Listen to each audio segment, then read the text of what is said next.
Thank you. అంటే ఒక అపార్ట్మెంట్కి వస్తే ఇంతమంది జనం ఉన్నారేమో నాకు అర్థం కాలేదు.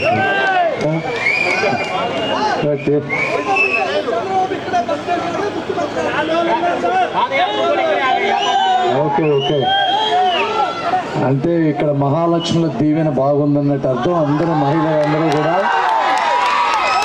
చక్కగా బ్రహ్మాండంగా నవ్వుతూ ఉన్నారు, హ్యాపీగా ఉన్నారు, చక్కగా రెడీ అయ్యారు. Thank you, very good. ఇలా ఈవినింగ్ చల్లటి గాల్లో ఇలా మీ అందరి నవ్వు చూస్తూ మాట్లాడుతూ ఉంటే నాకు చాలా ఆనందంగా ఉంది.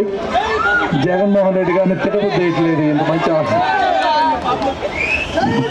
ఓకే ఓకే ఓకే, తప్పకుండా. ఏదేమైనప్పటికీ మీరందరికీ కూడా గత 5 సంవత్సరాల్లో ఎటువంటి పరిపాలన వచ్చిందనేది జగన్మోహన్ రెడ్డి గారు పాపం ఊరూరా తిరిగి, నేను రాజశేఖర్ రెడ్డి గారి అబ్బాయిని, నాకు ఒకసారి ఓటేయండి, 30 సంవత్సరాలు మీ ఇంట్లో నా ఫోటో పెట్టుకునే విధంగా నేను పరిపాలన చేస్తాను అంటే నేను కూడా నిజమేమని అనుకున్నా ఆ రోజున యాక్చువల్గా. అలాంటిది స్టార్టింగే ప్రజావేదిక, మనం ట్యాక్సులతో కట్టిన డబ్బులతోటి, మన కష్టంతో కట్టిన డబ్బులు కూల్చడంతో మొదలుపెట్టాడు. అసలు ఈ భూమి మీద ఏదో ఒక 1000 సంవత్సరాల క్రితం పుస్తకాలు చదివినా కూడా ఇలా విధ్వంసంతో ఒక పరిపాలన మొదటి పెట్టిన వ్యక్తి నేను ఎవరిని చూడలేదు. మీరెవరన్నా చూసారేమో, కానీ ఎవరన్నా ఇక చక్కగా ఇంట్లో వాళ్ళని తీసుకొని మంచి బట్టలు వేసుకొని పూజ చేసి పరిపాలన సాగిస్తారు. కానీ ప్రజావేదికని కూల్చడంతో అక్కడే ఆయన వ్యక్తిత్వం తెలిసిపోయింది. ఆ రోజు అర్థమైపోయింది ప్రజలకి, ఇతని వల్ల 30 సంవత్సరాలు కాదు కదా, ఎప్పుడెప్పుడు పంపిద్దామని.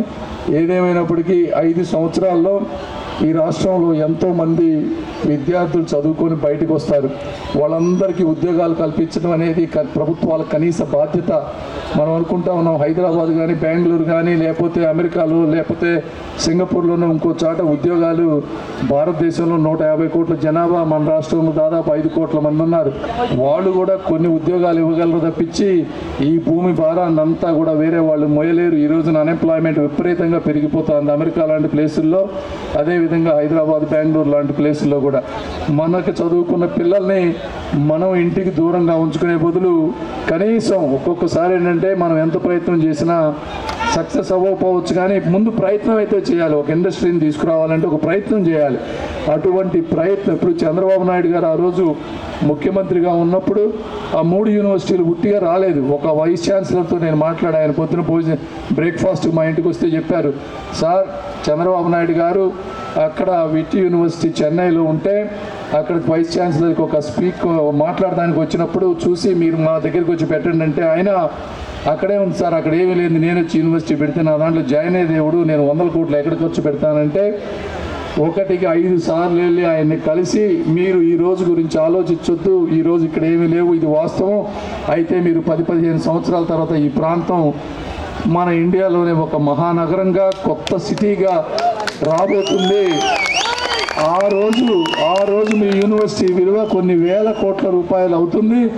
మీకు ఒక మంచి పేరు చిరస్థాయిగా మిగిలిపోతుంది. మీకు ఏం కావాలంటే అవి చెప్పండి, నేను ఇస్తాను. నాకు 3 ఇవ్వండి, బిల్డింగ్ ఇవ్వండి, ల్యాబ్స్ ఇవ్వండి, మంచి ఫ్యాకల్టీని పెట్టండి, మిమ్మల్ని ₹1 కూడా అవినీతి ఎవ్వరు అడగకుండా నేను చూసుకుంటానని ఆయన చెప్తే దానికి వాళ్ళు ముగ్ధులై 3 యూనివర్సిటీలు పెడితే అవి వచ్చినాయి తప్పించి ఇంట్లో కూర్చుంటేనే ఒక మంత్రో, ముఖ్యమంత్రి, ఒక్క యూనివర్సిటీ కానీ ఒక ఇండస్ట్రీ కానీ వచ్చేటువంటి పరిస్థితి కాదు.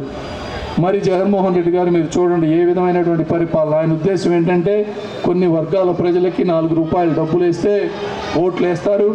అందుకని రోడ్లు కానీ, వాటర్ కానీ, డ్రైనేజ్ సిస్టమ్ కానీ, బ్రిడ్జెస్ కానీ ఇవన్నీ ఏంటంటే వ్యక్తిగత ప్రయోజనాలు కాదు, వీటికి ఓట్లు లేవు, ఇదేదో గవర్నమెంట్ ప్రాజెక్టులు కానీ ఇండివిజువల్స్కి బెనిఫిట్ అవ్వవు అనేటువంటి ఒక ఇంతకుముందు ఎప్పుడు కూడా ఏ ముఖ్యమంత్రి వచ్చినా కూడా సమగ్ర పరిపాలన చేసేవాళ్ళు. అంటే అన్ని వర్గాల ప్రజలకి, అంటే ఇక్కడ అపార్ట్మెంట్లో ఉండే వాళ్ళకి పథకాలంత అవసరం కాకపోవచ్చు, కాకపోతే మీకు వెళ్ళటానికి ట్రాఫిక్ సమస్యలు లేకుండా మంచి బ్రిడ్జెస్ ఉండాలి, రోడ్స్ ఉండాలి, పిల్లలకి చదువుకోవడానికి స్కూల్ ఉండాలి. అదేవిధంగా రోడ్డు మీద మహిళలు 8-10 వచ్చినప్పుడు గంజాయి తాగి గోల్ చేసే వాళ్ళు ఉండకూడదు ఈ రోడ్ల మీద. ఇవి కనీసం ముఖ్యమంత్రికి ఉండాల్సినటువంటి కనీస జ్ఞానం. ఆయన టైం అంతా ప్రతిపక్ష నాయకుల మీద, లేదా చంద్రబాబు నాయుడు గారిని అరెస్ట్ ఎలా చేయించాలి, వాళ్ళని ఎలా ఇబ్బంది పెట్టాలి తప్పించి ఈ చుట్టుపక్కల ప్రాంతంలో రోజుకు ఒకడు గంజాయి అమ్ముతూ ఉంటే వాడిని కనీసం అరెస్ట్ చేసేటువంటి పరిస్థితి లేదు. దాని గురించి ఆలోచన ఓపిక లేదు ఆయనకి. గంజాయిని దేశం అంతా కూడా తీసుకొచ్చారు.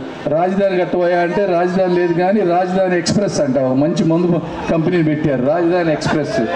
వాడికి అనుకోబోయా 700 కోట్ల రూపాయలు పెట్టి సలహాదారులు పెడితే వాళ్ళు ఇచ్చినట్టున్నారు పేర్లు. రాజధాని ఎక్స్ప్రెస్, బూమ్ బూమ్, ఏంది రాయల్ సింహ పేర్లు చూడండి. అసలు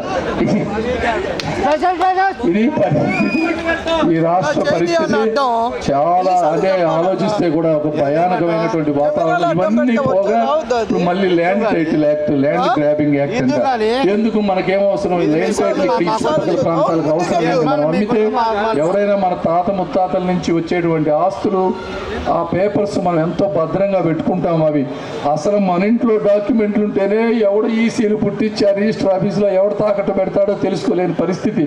మీ సంగతి ఏమో కానీ నాకు అదే ఎప్పుడు పోయి అసలు రిజిస్ట్రేషన్ ఆఫీస్కి వెళ్తే ఉంటుందా, అది గ్యారంటీ లేదు.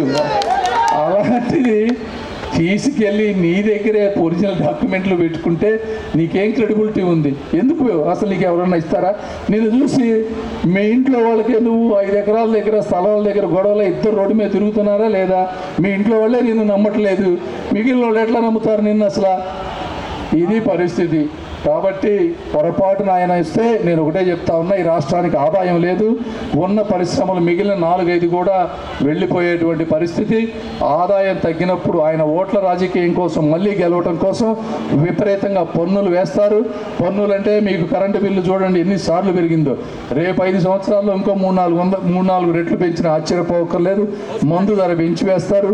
చెత్త పన్ను, ఇంక ఏ పన్ను కావాలంటే అపార్ట్మెంట్లో ఉండే వాళ్ళకి ఆస్తి పన్ను, అన్ని పన్నులు పెంచుకుంటా పోవడం తప్పించి ఆయనకి బయట నుంచి ఆదాయం తెచ్చేటువంటి పరిస్థితి లేదు.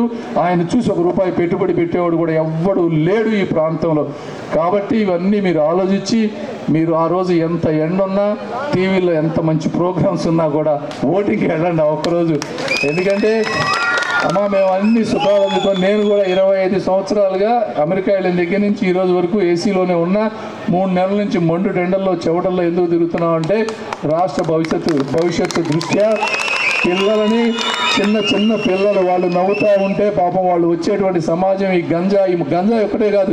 నిన్న నాకు ఒకటి చూపించారు, ఐవీ డ్రగ్స్ వాడుతూ ఉన్నారు, ఫోటోలు పంపించారు. ఐవీ డ్రగ్స్ వాడుతున్నారు 1400-1500 సంవత్సరాల పిల్లలు. మీరందరూ పొద్దున్న నుంచి సాయంత్రం దాకా పని చేసుకుంటారు. పిల్లలు ఎటుపోతున్నారో తెలియదు, వాళ్ళకి ఏ చాక్లెట్లో గంజాయి కలిపి పెడుతున్నారో తెలియదు.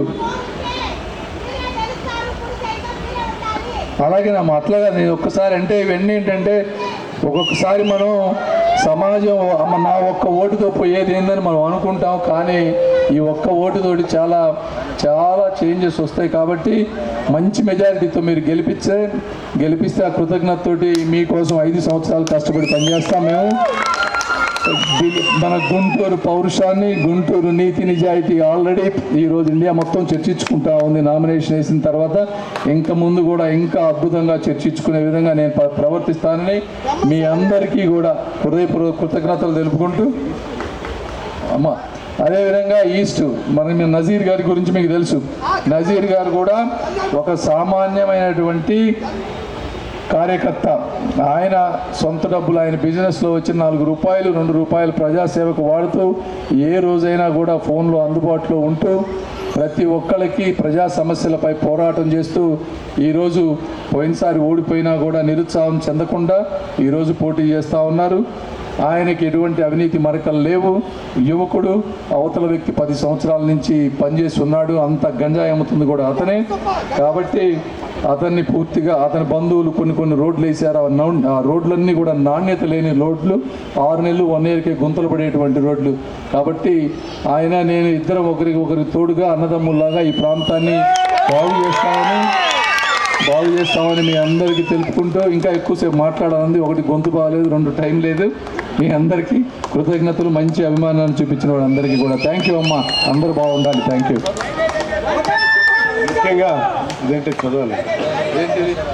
పక్కనే మీకు ప్రధానమైనటువంటి సమస్య గతంలో కూడా పదే పదే చెప్పారు, వాటి మీద మాకు పూర్తి అవగాహన ఉంది. తప్పకుండా బృందావన్ అపార్ట్మెంట్స్కి ఆ సమస్య లేకుండా చేసేటువంటి క్రమంలో మేమిద్దరం కలిసికట్టుగా తప్పకుండా ఆ కార్యక్రమాన్ని చేస్తామని చెప్పి మీకు ఈ సందర్భంగా హామీ ఇస్తూ, మీరు ఇచ్చినటువంటి వాగ్దానాన్ని మర్చిపోకండి.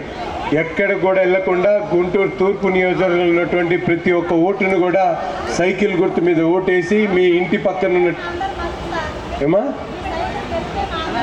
ఎస్ డెఫినెట్లీ గుంటూరు తూర్పు అభివృద్ధికి మలుపు అర్థమైందా? ఇప్పుడు దాకా మీరందరూ కూడా ఎక్కడో ఏదో ఒక ఓటేశారు.